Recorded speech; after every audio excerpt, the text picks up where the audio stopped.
இயேசுவுக்கு இருப்பது தோல் வலியோ அல்லது உடல் வலியோ அல்ல, மாறாக மனவலி. மனிதரின் மாறாத குணம் தரும் மனவலி.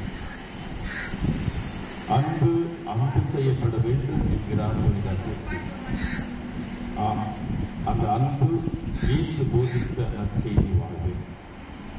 3 ஆண்டுகள் இதற்காகவே கிறிஸ்து தனது வாழ்வை அர்ப்பணித்து மனித நம்பிக்கையின் இறைவா, எங்களது வாழ்க்கை பாதையில் நாங்கள் சோர்வடையாமல் துணிந்து என்றும் சென்றிட வரம் தாரும். ஆமென். எங்கள் மேல் தயவாயிரும் சுவாமி, எங்கள் மேல் தயவாயிரும். எங்கள் மேல் தயவாயிரும் சுவாமி, எங்கள் மேல் தயவாயிரும். மரித்த விசுவாசிகளின் ஆன்மாக்கள் இறைவனின் இரக்கத்தினால் நித்திய சமாதானம்